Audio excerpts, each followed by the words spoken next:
menjagamu,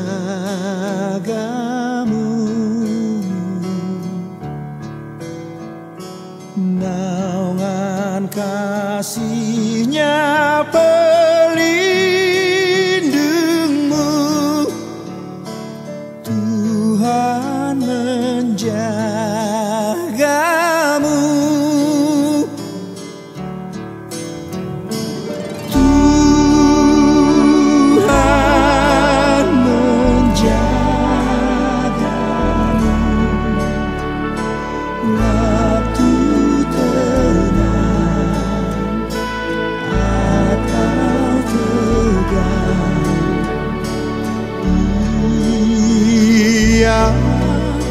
Menjagamu, Tuhan menjagamu.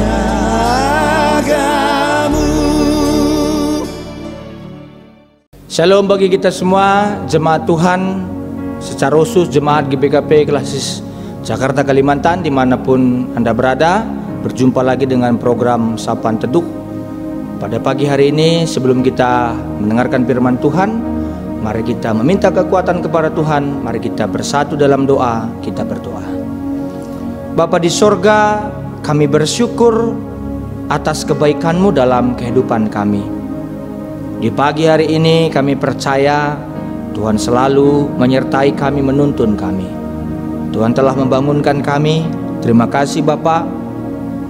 Kami meminta kekuatan-Mu sebelum kami memulai aktivitas kami.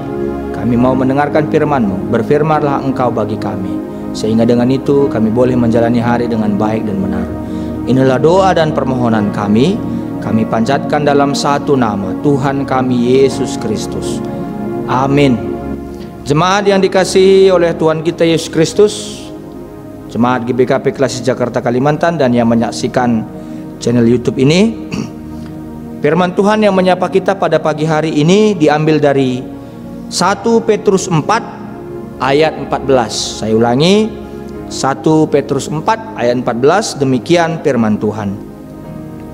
Berbahagialah kamu jika kamu dinista karena nama Kristus, sebab roh kemuliaan, yaitu roh Allah ada padamu. Saya ulangi, berbahagialah kamu jika kamu dinista karena nama Kristus, sebab roh kemuliaan, yaitu roh Allah ada padamu.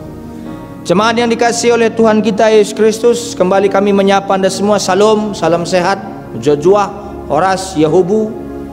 Kiranya kita masih dalam sehat-sehat semua. Kalaupun ada yang sakit, kami berdoa supaya cepat sembuh ya. Jemaat yang dikasihi oleh Tuhan kita Yesus Kristus, perikop 1 Petrus 4 ayat 14 ini tadi secara keseluruhan, dari ayat 12 sampai ayat 19, perikopnya yang dibuat LAI, Lembaga Alkitab Indonesia, adalah menderita sebagai Kristen. Kita tahu hampir semua, bukan hampir, tapi semua surat-surat yang ada di Perjanjian Lama, baik surat-surat Paulus ataupun surat-surat umum, karena surat 1 Petrus ini masuk ke dalam surat-surat umum, yaitu surat yang disebarkan ke beberapa daerah, maka dikatakan sebagai surat umum. Dan surat-surat yang lain hampir semuanya, semuanya ya, saya katakan bukan hampir, itu semuanya berbicara tentang penderitaan anak-anak Tuhan. Walaupun dia menderita, walaupun dia banyak pergumulan, banyak persoalan, banyak tantangan, hambatan yang dihadapinya dalam kehidupan yang dia jalani, tapi melalui surat-surat yang dikirimkan oleh rasul-rasul pada saat itu, mau menguatkan, mau memberikan dorongan, motivasi, bahwa otot-otot imannya sedang dikuatkan oleh Tuhan, bahwa ketika dia mampu melewati penderitaan yang begitu hebat pada masa kehidupannya itu, yakinlah bahwa penderitaan di masa yang akan datang juga akan lebih mampu lagi untuk dihadapinya. Jadi saudara-saudari yang terkasih dalam nama Tuhan kita Yesus Kristus, sekarang mungkin bisa kita katakan bahwa penderitaan yang sedang kita hadapi adalah musuh yang tidak terlihat, COVID-19. Kita tidak mampu melihatnya. Kalau kita mampu melihatnya, mungkin bisa kita mengusirnya. Tapi mungkin penderitaan yang paling hebat dalam diri kita adalah melawan diri kita. Bagaimana kita harus berdisiplin, menjaga jarak, pembatasan jarak, itu saja pun kita tidak mampu.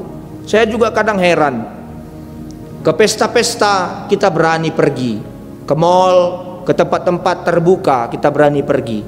Tapi kalau ke gereja, walaupun dikatakan 60 orang atau 70 orang, kita tidak berani datang. Padahal di situ sumber kekuatan kita. Di situ sumber kekuatan kita untuk menghadapi penderitaan ini. Di situ sumber kekuatan kita untuk mendapatkan hikmat Tuhan, mendapatkan pencerahan dari Tuhan. Kita tidak sedang mengatakan dalam khotbah kali ini, dalam renungan kali ini, bahwa Allah itu kejam. Tapi kita mau mengambil sebuah poin, mengambil sebuah makna dalam penderitaan yang kita hadapi, bahwa Allah sedang menguatkan kita.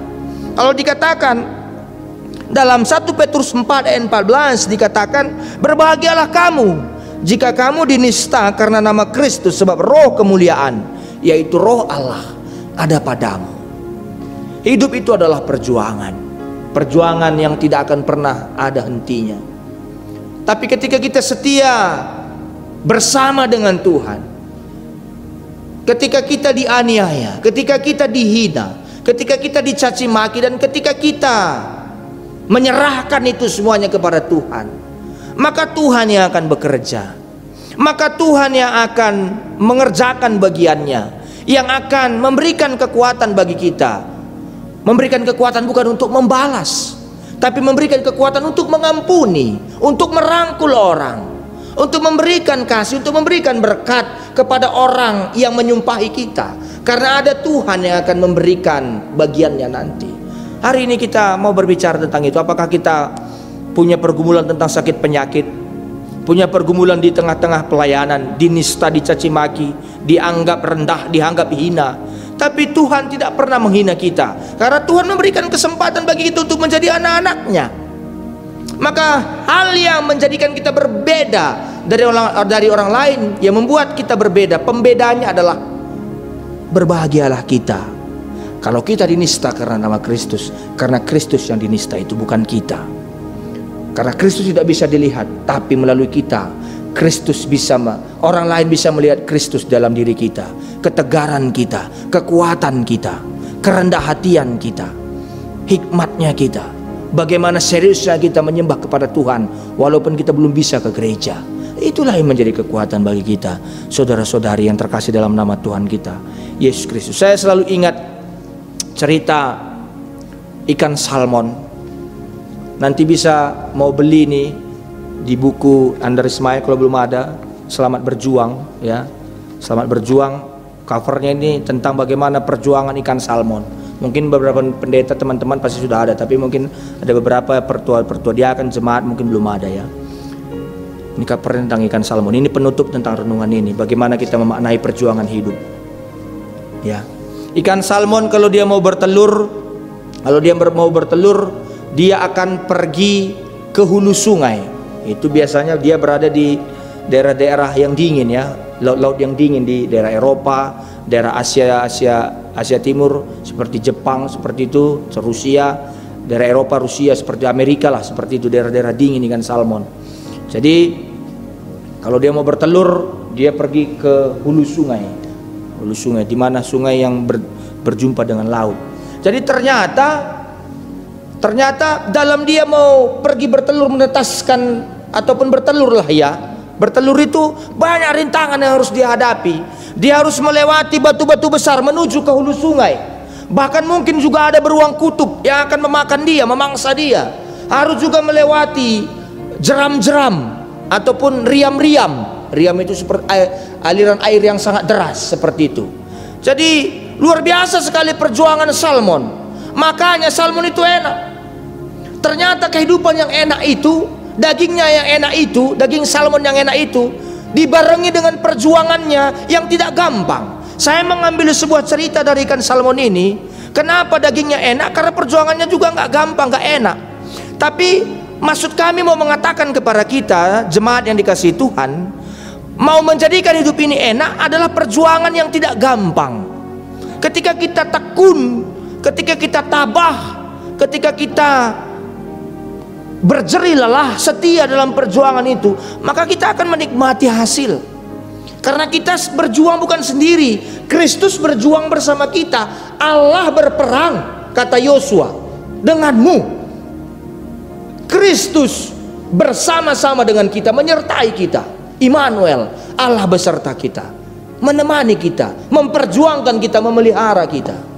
Jadi mau dikatakan bahwa dalam perjuangannya itu makanya kalau saya katakan ikan salmon itu enak. Salah mungkin ya kita tidak mampu membelinya. Kalau membelinya mungkin ya bisa tekor kan seperti itu, bisa gawat keuangan. Tapi itulah yang membuat kualitasnya luar biasa. Gizinya juga baik seperti itu. Jadi saudara-saudari yang terkasih dalam nama Tuhan kita Yesus Kristus, kalau kita pahami, mungkin sudah lewat ya minggu-minggu Passion selama 7 minggu, itu mau mengartikan bahwa Kristus sudah melewati perjuangannya dan dia tidak membiarkan kita sendiri. Dia bersama dengan kita menapaki jalan-jalan kehidupan ini untuk memberikan kita kemuliaan, kemenangan. Maka jalanilah terus bersama Kristus. Bukan sembarangan kita berpasion dalam tiap minggu. Mungkin sudah kita lewati seperti yang saya katakan tadi. Tapi maknailah itu perjuangan bersama Kristus. Maka kita akan menjadi orang yang kuat, menjadi orang yang tidak manja, orang yang tidak cengeng, menjadi laskar Kristus, prajurit-prajurit Tuhan yang luar biasa kuatnya, yang luar biasa setianya. Maka ikutlah terus bersama Tuhan. Dengan itu kita bisa merasakan bahwa berbahagialah kita, karena walaupun kita dihina, tapi kita sedang memperjuangkan Kristus, sedang berjuang. Kristus berjuang bersama kita. Roh Allah ada pada kita yang memberikan kelegaan bagi kita. Amin. Kita bersatu dalam doa. Bapa di sorga, kami bersyukur atas sapaan firman pada pagi hari ini. Menguatkan kami bahwa dalam kehidupan ini tidak hanya dalam hal yang suka saja, dalam hal yang sukacita saja, yang senang saja kami merasakan kehadiran Tuhan. Tapi dalam hal duka cita, dalam hal yang tidak seperti yang kami pikirkan pun, kami percaya lewat iman kami Allah bekerja memberikan kebaikan bagi kami. Allah pemelihara kami, Allah menuntun hidup kami. Melalui cerita ikan salmon dalam perjuangannya, kami yakin untuk mendapatkan kehidupan yang enak, untuk mendapatkan kehidupan yang sukses, kami harus berjuang. Dan ternyata kami tidak sendiri berjuang. Tuhan berjuang bersama kami. Ketika kami mengandalkan Tuhan, ketika kami meminta kekuatan kepada Tuhan, Tuhan akan memberikan kekuatannya untuk kami jalani dalam perjuangan hidup ini ya Bapa.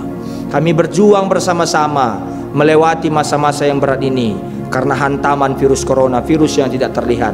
Tapi kami boleh bergandengan tangan untuk menjaga jarak. Bergandengan tangannya adalah untuk bisa saling menyayangi, menjaga jarak, cuci tangan, pakai masker. Walaupun kami tidak berjabat tangan, tapi kami masih tetap merasakan sehati sepikir sebagai jemaat Tuhan. Kami juga berdoa buat semua keluarga pendeta, tenaga detaser, hamba-hamba Tuhan yang melayani secara khusus di tengah-tengah wilayah pelayanan GBKP Klasis Jakarta Kalimantan. Tuhan berkati supaya semua keluarga pendeta boleh sehati sepikir untuk melayani Tuhan.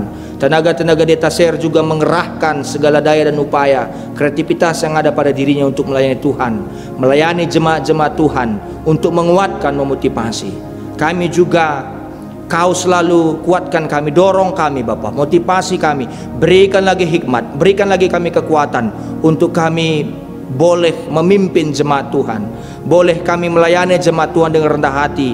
Dengan itu boleh dirasakan jemaat-jemaat-Mu lewat pelayanan kami sebagai keluarga-keluarga pendeta semuanya, supaya melalui kami semuanya Tuhan terpancar kemuliaan Tuhan dan banyak jiwa yang boleh kami selamatkan. Dan di masa-masa yang berat ini kami boleh memberikan ketenangan, boleh memberikan keteduhan, boleh memberikan kekuatan bagi jemaat-jemaat kami lewat kami melayani mereka, lewat kehadiran kami.